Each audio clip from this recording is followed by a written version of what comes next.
evening. Thank you. Thank you.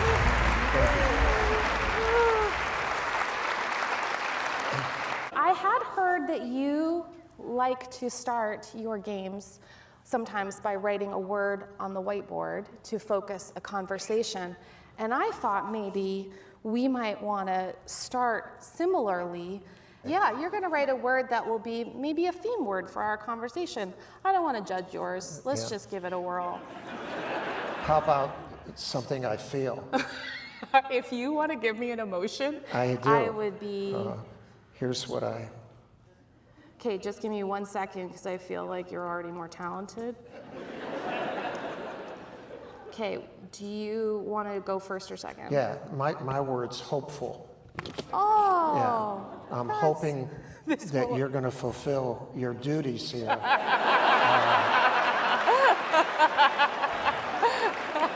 Because right now I'm a little nervous about it. I'm nervous about For them. and you. Fair. Yeah. So then this feels equally possible. I wrote best friends. It's possible. Well, I like hopeful. How do you erase this? I won't ever make you do my something. White shirt or? This is where the cry box comes. I'll just put that there in case you decide to feel more emotions. I don't want to rush you. You have this unbelievable ability to see greatness in other people, and I imagine that's a little rare of a quality, given that most of us don't feel like we have much inside of us to share other than indigestion. But you had one player in particular, Shane Battier, who wasn't sure that he had greatness inside of him, but you were sort of hoping he'd figure out pretty quickly. Yeah, well, Shane, we've always recruited good guys, and they're outstanding players, but they're really good guys. So we recruited talent with character. We didn't recruit talented characters. And talented characters sometimes think they're better than they are. Sometimes talent with character doesn't believe they're as good.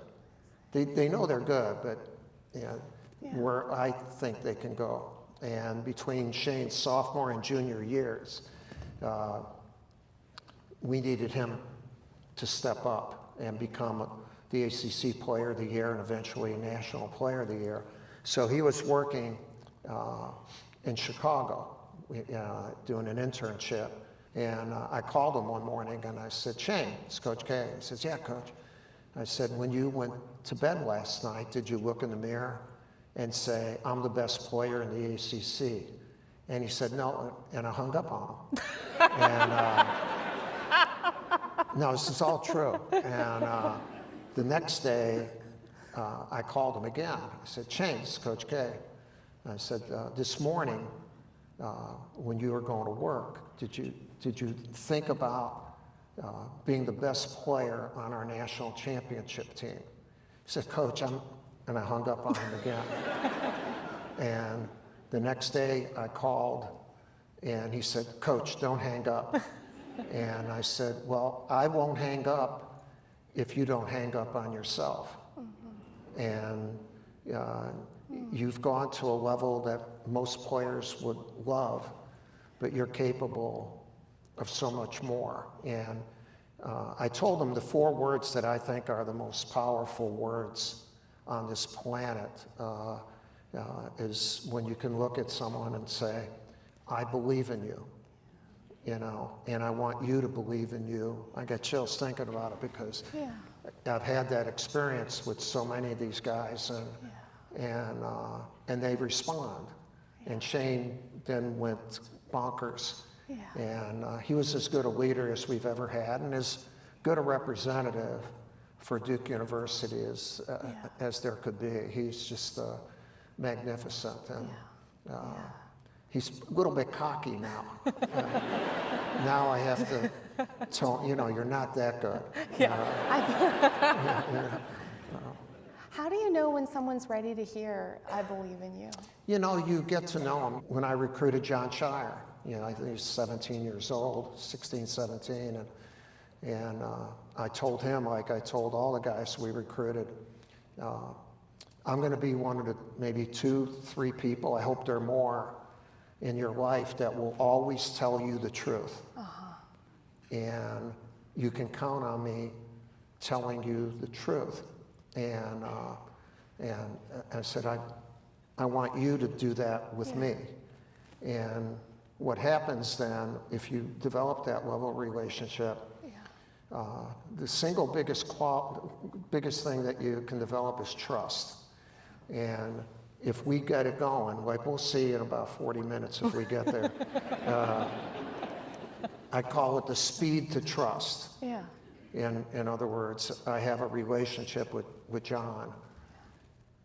It went to the highest level of speed to trust because if I said anything to him, he believed it. He believed you. And as soon as he said something to me, I believed it. But he had to mature and get there, and he did. And you know, he's doing the same thing with the guys that are on this Duke team and the guys he's recruiting. Yeah. And I think it's the biggest value of our program. Yeah. Trust, although there are others, but trust is the key one. Yeah. It's so beautiful to think about people. There's a lot of pastors here tonight. There's a lot of people who really have all kinds of communities at the heart of how they think about being successful. Right. It's really lovely to think about, like, the part of the job is being like, how quickly can we get to a place where you trust me to tell the truth to you, and I trust myself that I'm able to hear yours. Yeah, but sometimes the truth is hard to take. It's not just I believe in you.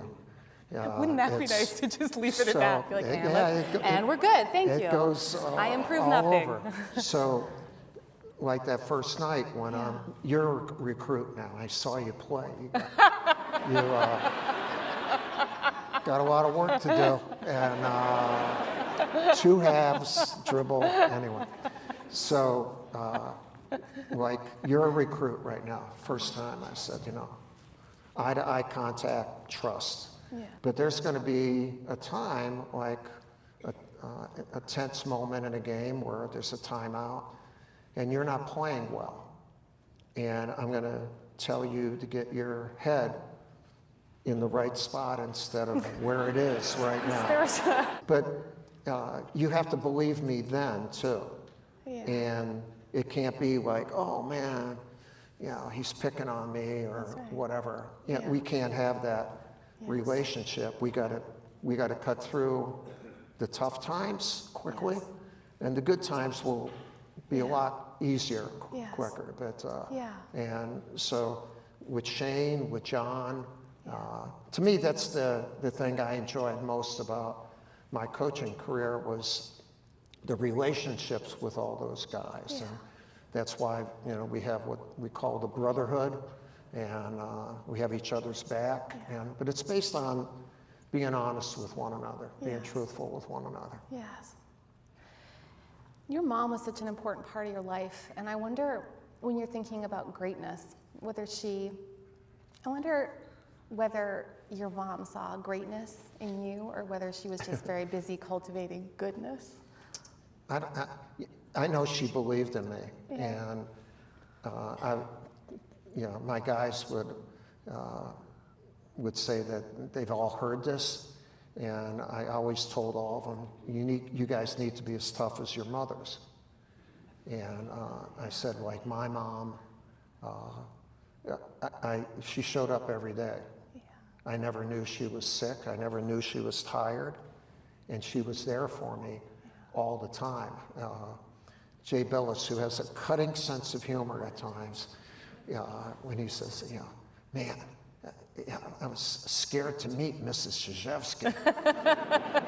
And then all of a sudden she walked in and she's just this sweet lady. I'm supposed to be as tough as her? And I said, and you weren't, Jay, just so, but my mom only had an 8th grade education, and she's a cleaning lady in Chicago Athletic Club in Chicago. And but she taught me the dignity of work. and to be precise. You have a job to do, you get it done. But also, where do you learn your values of trust, respect, faith, your faith and all that. And so when someone says, who's your mentor or who do you follow? I said, really, my mom and dad were my mentors. Other people taught me, and I learned from a bunch of people, but if they didn't till the ground, till the soil the right way, and they did that. And when I went to West Point, she was the major reason I went to West Point. I didn't want to go to West Point. And I was going to go to Creighton or Wisconsin to play basketball. And Bob Knight was my college coach, and he had come in, and when he came to visit my parents, when he left, my parents said, "You're going to West Point." Congratulations. I said, "I'm not going to West Point." And they said, "That's where presidents go." And I said, "I don't want to be president. I want to be a point guard." And so I told Knight no, Coach Knight no. And in ethnic, maybe in every family, but in Polish family, in Chicago, there are 2-story houses. They're called flats. We lived on one floor, my aunt and uncle lived on another. And when my parents didn't want me and my brother Bill to know what they're talking, they spoke in Polish. And so after I said no for 2 straight weeks, my mom and dad would speak in Polish. And they would go and pretend this is Polish, da-da-da-da-da-da-da, stupid. Da-da-da-da-da-da-da, Mike. And no, this is all true. It's like 2 weeks. And finally I said, all right, I'll go. And then it was difficult. It was right at the end. And I call it the best decision I never made. But I trusted my mom and dad, and they believed in me. They believed that I could do that. And then once you got there, you were also taught you finish what you start. Yeah. So again, it turned my whole life around. Yeah. And eventually to be coaching here and U.S. teams and all that, and it's because of Emily and Bill. Oh. And there's no question. I also read that West Point was a time of tremendous failure for you as you failed. Why do you? I'll just read tremendous failure. Is this the point where we're going to bring out all the bad qualities? Tremendous failure. I see here you failed both swimming and gymnastics classes at West Point. Just to confirm or deny? Not gymnastics, swimming. No, this was crazy. So at West Point, they change they make you fail. Part of, I don't understand why people don't accept the fact that part of getting better is failure. Yeah. So otherwise you get an app for a new talent instead of developing a talent. And so at West Point, we had a saying, failure's not our destination. Yeah. And so swimming. So I grew up in the inner city of Chicago. There weren't pools. There were fire hydrants. And Lake Michigan, you only went up to your waist, all right? So the second day at West Point, you go through a thing called Beast Barracks, and they do a swimming test. There's a pool that's 7 feet, the whole, which is cheating, I mean, you can't start on the 2-foot part. So the upperclassman gives you a 10-pound rubber brick, and then says, swim as far as you can with the brick. I said, sir, I can't swim. And said, jump in. So you jump in, you go to the bottom of the pool, the weight goes to the bottom. They pull the weight out first, and they take you out. So my whole freshman year, my plebe year, 3 times a week I was in the rock squad with about 30 other guys. And at 7 o'clock, Monday, Wednesday, and Friday mornings, you went there. And I still remember the guy, Mr. Surge. He's all in white, and we're hugging onto the side of the pool, you know. And he says, "Gentlemen, remember, there are no walls in the ocean."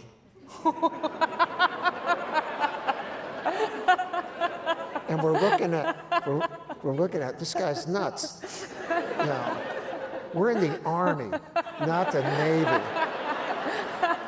I'm not in Annapolis. I'm at West Point. I'm going to be in a tank or a Jeep. I don't need to know how to swim. The fact is, you have a mission, you have something to do, you get it done. Like, no excuses. Like, you get it done. Yeah, Kate, I was lucky. I got a double dose. I played for one of the great coaches of all time, and Bob Knight. And I was the point guard and then captain. So I really learned about basketball and leading a team. And then I went to the best leadership school in the world. Like, even though it didn't seem like you were lucky when those things were going on, I really was very, very lucky to have that happen. Man, that's going to stick with me. No more failures. The ocean, right? yes. There'll be 3 more questions about failure. And by the way, the gymnastics. You're like, let the point stand. No. Like, why do you climb a rope? And why do you have to do things on that thing they call a horse? Yeah. Get a horse. You know, like.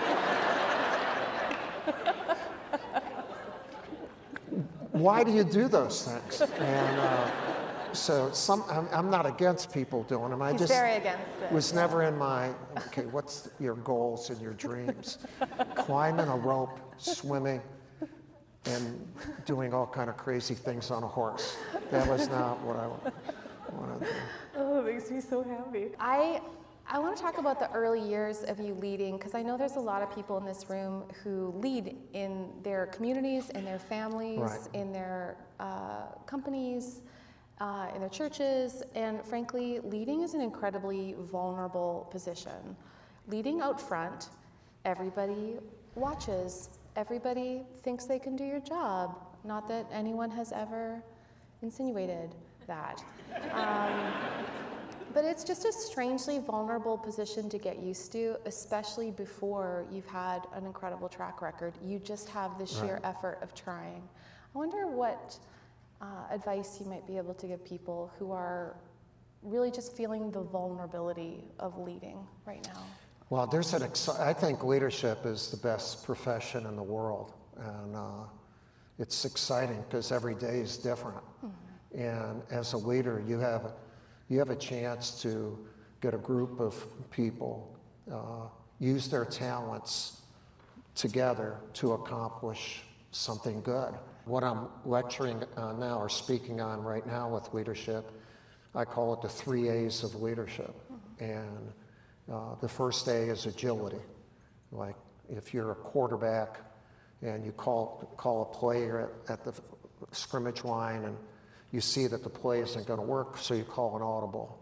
You're a point guard, you're bringing the ball down the court, you're supposed to run a play, but you see something more opportunistic. So a really good leader is agile.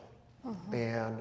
But you're more agile if you have the second A, and that's being adaptable. And obviously adapting with AI, with new technology and all that. But the single biggest thing I think a leader has to adapt to is communication. And for leaders, though, if you have the opportunity to lead with your groups, you know, it's really cool if I know your son's birthday or an anniversary or something going on. Like, oh man, they think of me. But what if we're involved in something and I said, Kate, how do you feel about what we're doing? Yeah. Or what do you think about what we're doing? It hits you in a different place. Yeah. You mean you want to know what I think or feel? Yeah, I want to know that. Yeah. And what that does, I think, it empowers the people on your team where they have ownership. They feel part of it. The other thing, a lot of people think leaders are people who solve problems. Yeah. And that's cool, that's part of it. But the really outstanding leaders have this communication system where their team anticipates problems, and so they never occur. And that's where that agility comes in. Yeah. If you have the people around you, instead of me asking, you're telling. We have that level of relationship. Yeah. But those two are not good without the third A, and that's accountability. And I truly believe in accountability, and a lot of people, it's not alive and well right now. People don't like to hold somebody accountable. And accountability is just meeting the truth head on. And the toughest accountability thing I ever had was with the U.S. team in 2008, Beijing. And it was with Kobe Bryant, who was at that time the best player in the world. And I love coaching him, we miss him. And we're getting ready to go to Beijing, and we're in Shanghai playing our last exhibition game. And we're doing great.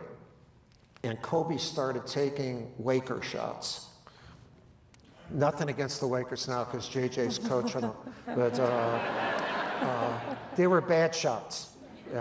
They weren't U.S. shots.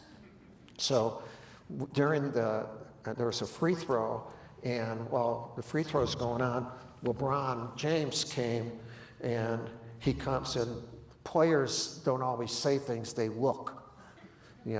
So he looks at me like there's going to be a mutiny, and I said to him, don't do anything, I'll take care of it. And players of that stature will always give you another look. And I said, I promise you, I'll take care of it. So the rest of the game, we win the game, but you can tell we're disintegrating a little bit.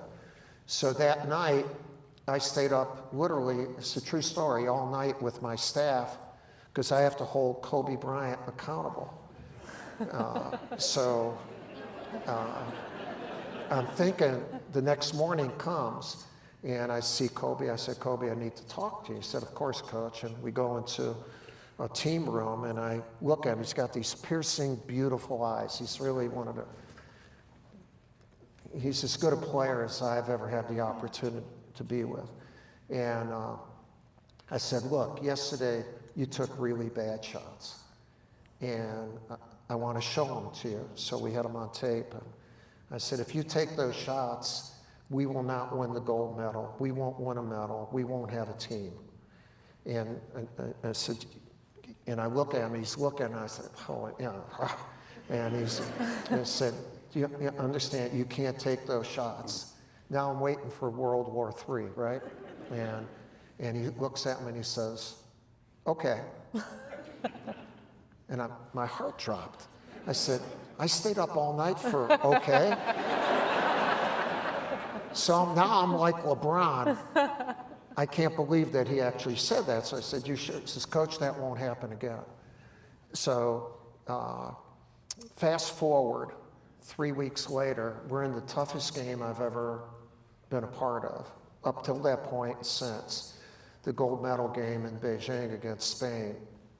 And they have the Gasols and everybody, and we're beating them. They come back. We have a 2-point lead with 8 minutes to go. Timeout, our ball, and you could just feel the tension. All three of my daughters and my wife are like this in the stand, and I start drawing up a play, and the guy that I held accountable put his hand on my hand, and he said, Coach, we don't need a play. I get some chills just thinking about this stuff, man. It's one of the great moments. And he said, we're wired for this. We're ready for this.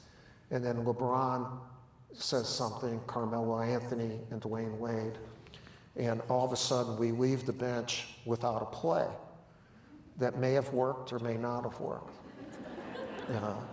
But I forgot to tell you there's a fourth A. And it's called attitude. And we left the bench, they left the bench with a winning attitude. And as a result of the winning attitude, they not only made one play, They made play after play after play, and we won the darn gold medal. And what I'm saying is being agile, adaptable, and accountable develops a winning attitude with your unit where you can win, man. You know, you can make play after play, and it's not the leader's play, it's our play. You know, it's what we do, man. So I believe in this stuff. Look, I believe in it because it works. You know, it works. Yeah.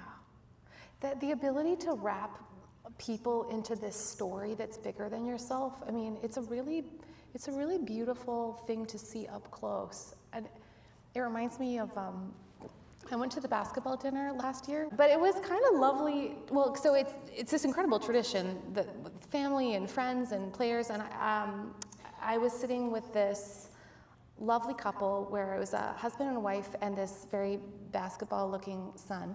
And He's tall. he's very, very, He's tall. You could very tell tall. right It was away. like picking up things like this, and Their hands are big. it's really. Hopefully they use the knife and fork. That's okay.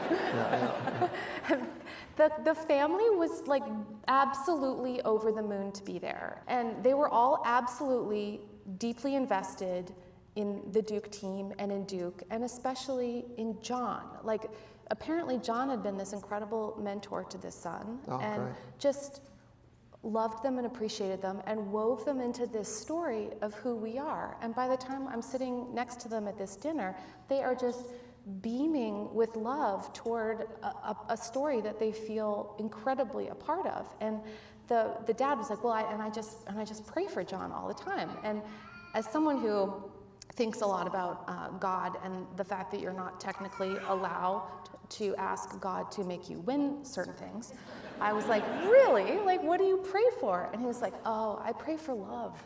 There's love in winning, and there's love in losing. And I thought, you know, as someone who thinks a lot about the love I learned in losing, when things come apart, the way people can encircle you, the beauty of things you took for granted, that part made sense to me. But when I watched you all, when he said, there's love in winning, I thought, I think there's richness there that I hadn't really thought about. You know, before every game, I'm Catholic, and my wife's Baptist, and we get along. You know? They sing more than we do. And it's English, it's not Latin. And they say amen a lot. And I would never ask about winning. I said, just help me do my best. That's lovely. And so, really funny story. Yeah, in 1986, one of the truly special teams ever in any sport here at Duke was my 86 team. And we're playing Navy with David Robinson to go to the Final Four. And they're really good, and we're really good. We're number one in the country. But before the game, I said, I don't want to be sacrilegious, but, you know, God, not Navy, all right?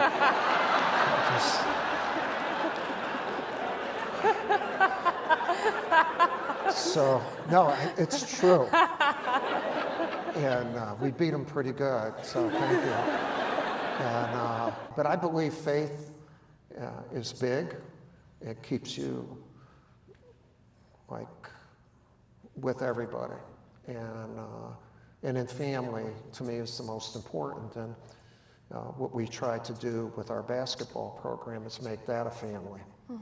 Where, and I think we did, and I think John and Marcel are doing the same thing. And that's a differentiator. And when you're recruiting people and you're bringing people in, and they not only see, but they feel.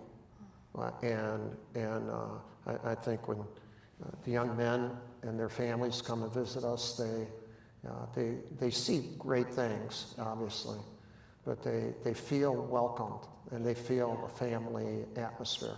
Yeah. A lot of the beauty in what I get to see in communities is the way that they learn to rely on each other, but relying on each other is not easy, and it usually only comes when our individualism is sort of brought to a screeching halt not because we wanted it to. And I know you had a season like that where you would have rather just keep working hard forever and ever. But in 95, you really were brought to a screeching halt, both physically and mentally. And I wondered if you could tell us about what brought you there. During that year, I got the start of all my 2 knees replaced, 2 hips replaced, an ankle replaced, and back operations. And we had gone to 7 Final Fours in 9 years. Oh, wow. And been #1 and all that. Yeah. And I was worn out. And then I had a back operation a couple days into practice, and I was supposed to be out for a month, and I was back in 2 days. And by December, that was it.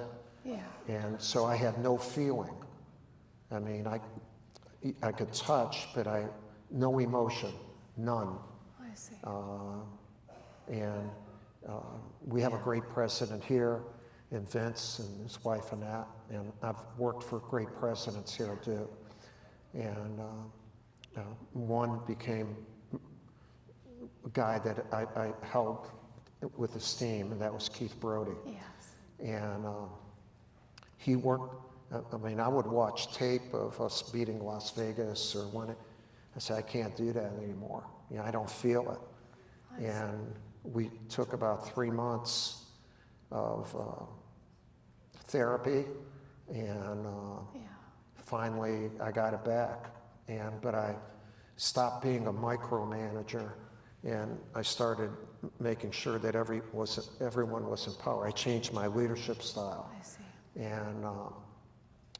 And at that time, my middle daughter, Wendy, she was, she's a psychologist. And on campus, we didn't have anything really developed yet where a guy would be comfortable, an athlete, to do that. Yeah. So Keith and my daughter, Wendy, started counseling for our team. Wow. And now we have magnificent things here. Yeah. But because of that happening to me, I wanted to make sure that wasn't going to happen to guys on my team. And I really didn't look at that before that time. Yeah. Like, come on, you got to go. Like it just, and I don't know if it resonated in our society at that time either. Yeah, but when it resonated with me and going through it, I said, we need to do something. Yes. What was lovely too about Keith Brody was he had this amazing way of making you feel like your problems could be broken down into very concrete steps. Like he was so ready to help you solve your problem. And I will admit that when it comes to my personal crises, like I'm a bit of a nightmare to help. A what? A bit of a nightmare. Thanks for making me say that again. That was the scouting report on you. And I thought we were going to get through the game before we had to tackle that. But I'm ready for it. I'm ready for it. Were you a nightmare to help? I was just real level-headed, good guy. For all those, I know you were just a couple years past full-time coaching into this speaking, and I wonder if you have any advice as you think about closing tonight for all those who might be in a transition right now between one thing and another, between one job and another, or between empty nesting or starting something. You're a master of transition. Well, I'm curious, and so if you are, then you're a lifelong learner. Yeah. And so you never feel like you've learned everything. Yeah. And so to me, life is still incredibly interesting, and it's even more interesting because I don't have to depend on those guys in the striped shirts. They are despicable. If we could eliminate, not eliminate, but anyway. No, people are, the most interesting thing on earth is a human being. And to me, these last 2.5 years, I've been able to, I advise for the NBA right now, and I'm still really in tune. John and I have a great relationship, and, but I like getting out there and learning about people. You have time for one last story? Let's get in there. So, my first practice with the U.S. team, we're in the gym, obviously, and we're running a fast break drill. And Jason Kidd, who's the coach of the Dallas Mavericks, a great Hall of Fame player, and he's leading the fast break, and LeBron's in one lane and Dwayne Wade's in another, and the ball's going everywhere. And so, and not where it's supposed to. So I said, yo, you guys come on over here. And this was one of the great moments for me in coaching, this moment that I'm going to say. So before I say anything, Jay Kidd says, Coach, that's on me. I'll tone it down. As soon as he said that, 3 or 4 of the guys said, no. We've never played with anybody like you.